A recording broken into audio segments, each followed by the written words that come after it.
This is a rehearsal for a talk on technology I'm giving to the Cedar Creek Ladies Club of Aiken, South Carolina on Saturday, October the 5th, 2019. My wife Sandy, members of the Cedar Creek Ladies Club, and guest. Technology Essentials for Everyday Living. Before I start my talk, I'd like to mention two things. The first is everything I'm going to talk about today can be found in detail on YouTube. If you don't remember anything else from this talk, remember YouTube, YouTube, YouTube. YouTube has 7 billion hours of content, and every second 300 hours of content is being uploaded.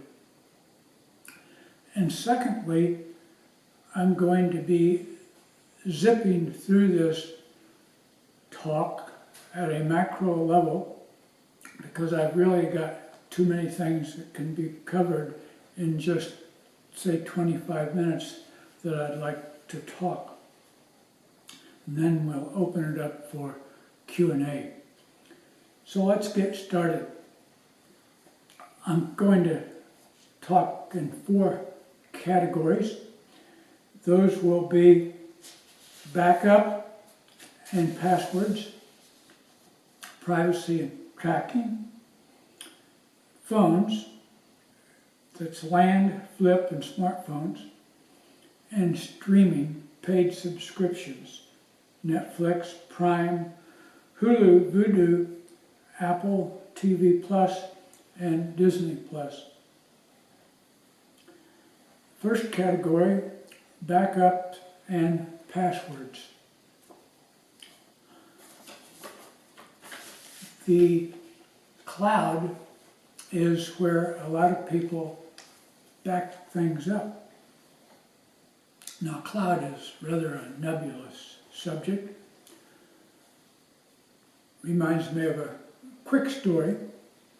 I am out at Greendale Elementary last year, and I'm walking by a young girl in preschool, and she's drawing a picture. And I stop and look down and say, "What are you drawing a picture of?" And she says, "I'm drawing a picture of God." I said, "Well, no one knows what God looks like." And she said, "They will in a minute." Anyway, in less than a minute, I expect you to know what the cloud is. The cloud really is your data that's stored on anyone else's computer, but not yours. It could be stored anywhere in the world, but it's probably stored someplace not too far from where you're at. The cloud is, Apple has their storage on their servers, and it's called iCloud. Google provides a cloud storage service they call Drive, and Microsoft provides a cloud storage service they call OneDrive. A little bit confusing. One's called Drive and the other one's OneDrive. Google is the most generous in their storage. They give you up to 15 gigabytes free. I think iCloud will give you maybe 2, possibly 5.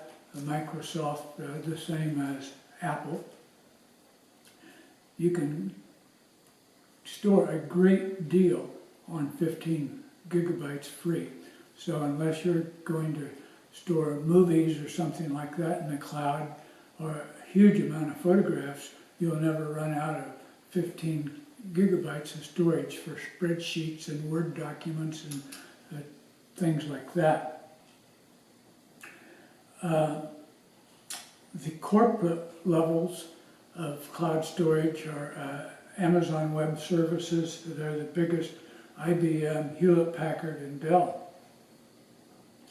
Another place you can store or back up your information is on hard disk.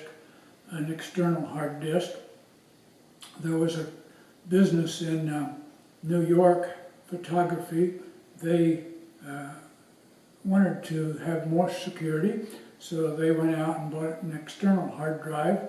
So then they had their wedding photographs on their laptop and on the hard drive. Unfortunately, someone broke into their business and they stole their laptop and stole their external hard drive. So you can see the weakness there. The other place that you can back up information fairly cheap is on a memory stick. I have one I'm holding up here. It's quite small, as you can see, and 90% of this thing is packaging, and it's 16 gigabyte. So keep that in mind as a good way to back up your information. The next area I want to address is password managers. Now, all of us should be using strong passwords, and we should have them in a safe place, and more than one place, in fact, and backed up. There are several free password managers that I've listed here for 2019. LastPass, Keeper, Dashlane, 1Password, and LogMeOnce. Those are all free. They also have an upgrade that you can pay for that gives you more options, and they are in the cloud. Now, personally, I don't keep my passwords in the cloud. I keep my passwords on my desktop, and then they're backed up on another hard drive. And then I also keep my passwords on my smartphone using another password manager. And it's somewhat of a hassle, but I have about 75 to 100 passwords, and it takes quite a bit of effort on my part to keep them changed occasionally, to keep good strong passwords, and to keep them updated. Also, Sandy and I have a firebox, and I have them printed off, and they're in a folder with our wills, so in case we're both done in a plane crash or a car wreck or whatever, our children will be able to get into all of our investments at least. The next area is privacy and tracking, and most of us don't care to be tracked probably, but some of us don't care.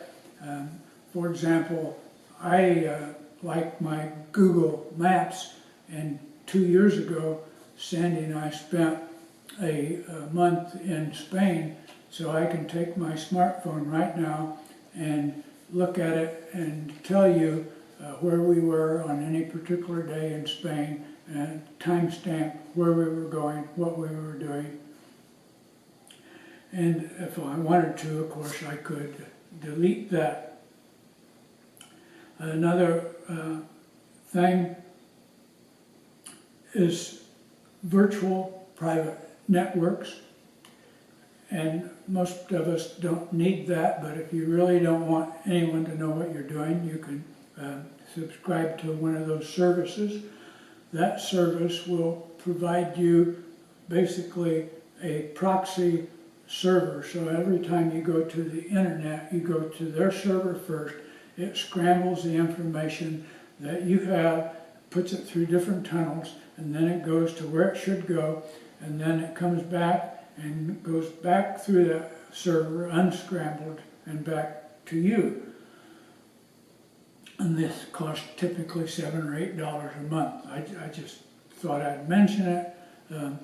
It was started by government and large businesses because they needed security in what they were doing, and people started telecommuting, for example, and those large companies wanted their information to be safe. Browser history. Now, if you're looking at things you shouldn't be looking at, or going to Match.com perhaps, or gambling or whatever, and you don't want your spouse or children to know what you're up to, then you want to delete your browser history. And I have a link to a YouTube site that will tell you how to do that on any number of browsers that you may be using. Of course, if you're on Apple, you're using the Safari browser most likely. If you're on Android, you're probably using Chrome or Firefox or something like that. And if you're on Windows, you're most likely using Microsoft Edge with Windows 10 or Windows Explorer or possibly Firefox or Chrome. Now, cookies. Cookies are not a bad thing. The way the internet works, it's always disconnected after each transaction.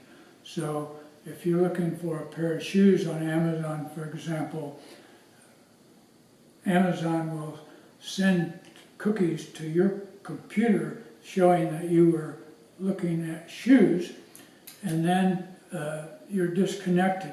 So it's like you were never talking to each other. So the next time you go to Amazon, you're sending those cookies back, and then their servers can see what you were looking for and continue the transaction from that point in time. That's a necessary thing, because these websites could not maintain a continuous conversation or communication with 1 million people, for example. So every time you push enter button and you get a response from the server, then the communication, the link is broken. That's the way it works. The next thing I want to talk about is phones. Now we have landlines, and we have flip phones, and we have smartphones. And the only really thing I want to speak about on a landline is many people are concerned that if they give that up, they won't have 911. Well, in 99% of the cases, that won't be a problem. You will have 911. They know basically where your house is and where you are. Another thing is people feel like they cannot give up their telephone number. Well, that's not a problem either, because several years ago there was a law that stated that telephone companies had to let you have your number and transport it to any place that you wanted. So if you take your landline number and you go to a smartphone provider, you can have that number ported over to your new smartphone. In other words, you can have the same telephone number for life, just like a social security number. And the phone companies have to do that for you. Now, in the area of smartphones, two providers basically have the whole thing tied up, and that's the Apple phone has about half of the business, and Android phones have about half the business. Windows has maybe 2% of the smartphone business, so they're basically insignificant. The phones, hardware that you can get, of course, is the iPhone, which has about half the business, and they run their proprietary software called iOS. And the other hardware phones are Samsung is a big player, OnePlus, Motorola, Sony, Huawei, and many others. And they run an operating system called Android. And they, again, have about half of the business. The big carriers are AT&T, Verizon, T-Mobile, and Sprint. There's also a smaller operator, US Cellular, but they're kind of like Windows to some degree.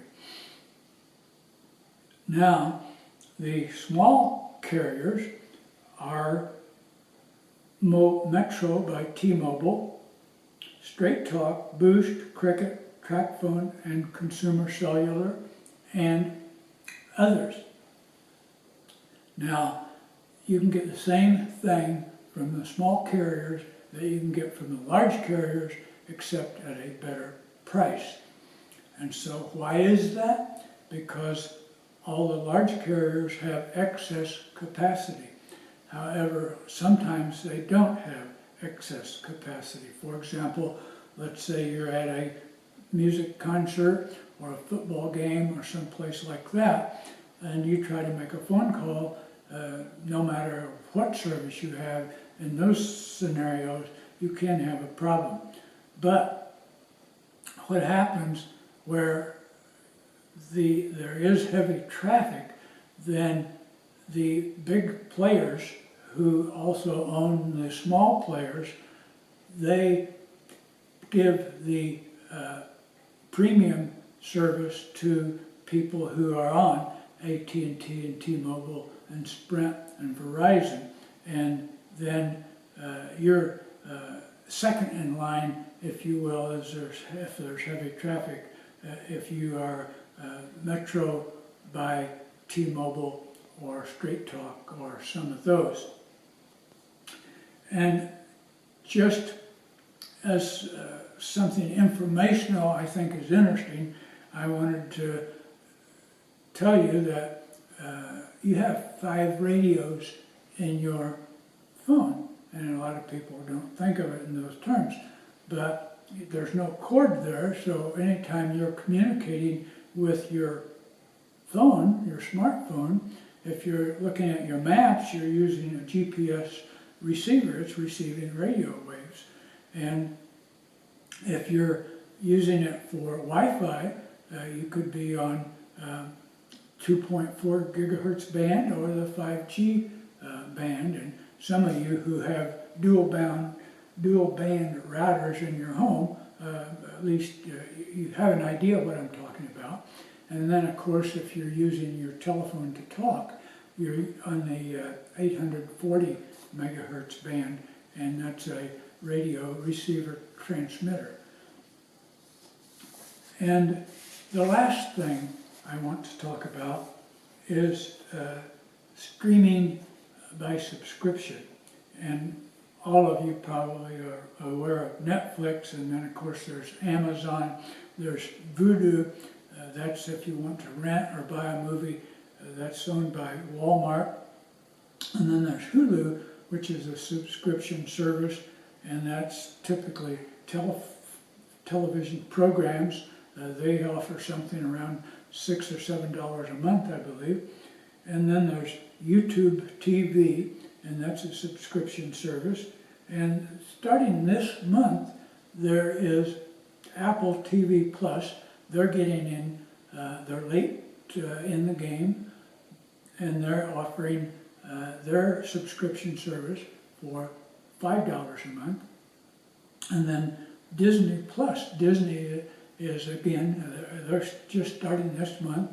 They're late to the game. They're wanting to compete against Netflix and Amazon, and they're going to offer their service at $6 a month.